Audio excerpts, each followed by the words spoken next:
தொடர்ந்து மற்ற செய்திகளை பார்க்கலாம். தமிழகம் மற்றும் புதுச்சேரியில் உள்ள முக்கியமான ஆஞ்சநேயர் கோவில்களில் அனுமன் ஜெயந்தி வெகு சிறப்பாக கொண்டாடப்பட்டது. அனுமன் ஜெயந்தியை முன்னிட்டு சிறப்பு அபிஷேகங்கள் மற்றும் ஆராதனைகள் நடத்தப்பட்டன. இதில் ஆயிரக்கணக்கான பக்தர்கள் கலந்து கொண்டு சுவாமி தரிசனம் செய்தனர்.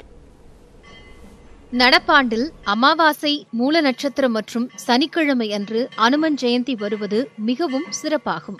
12 ஆண்டுகளுக்கு பிறகு அந்த நிகழ்வு இன்றைய தேதியில் அமைந்துள்ளது.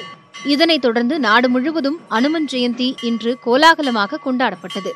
நாமக்கல்லில் உள்ள பிரசித்தி பெற்ற ஆஞ்சநேயர் கோவிலில் அதிகாலை 4 மணிக்கே நடை திறக்கப்பட்டு சிறப்பு அபிஷேக ஆராதனைகள் நடைபெற்றன.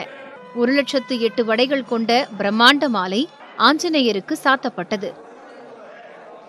தமிழகத்திலேயே உயரமான ஆஞ்சநேயர் சிலையை கொண்டுள்ள கன்னியாகுமரி சுசீந்திரம் தானுமாலையன் திருக்கோவிலில் சிறப்பு வழிபாடு நடைபெற்றது.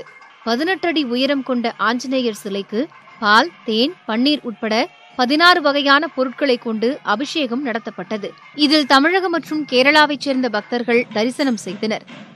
புதுச்சேரி பஞ்சவடியில் உள்ள ஆஞ்சநேயர் கோவிலிலும் அனுமன் ஜெயந்தி வெகு விமர்சையாக நடைபெற்றது.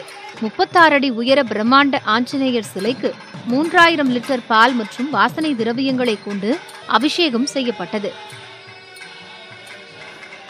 ராமேஸ்வரம் பேருந்து நிலையம் அருகே அமைந்திருக்கும் ஸ்ரீ தாசபக்த ஆஞ்சநேயருக்கு ஏராளமான பக்தர்கள் பால்குடம் சுமந்து வந்து 108 லிட்டர் பாலபிஷேகம் செய்தனர்.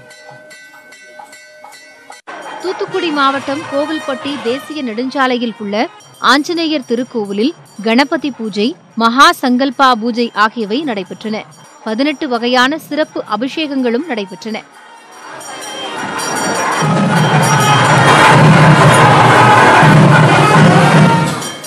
திண்டுக்கல் மாவட்டம் பழனி தட்டான்குளம் பஞ்சமுகராம ஆஞ்சநேய சுவாமி கோவிலில் அனுமன் ஜெயந்தியை முன்னிட்டு சிறப்பு யாக பூஜை நடைபெற்றது.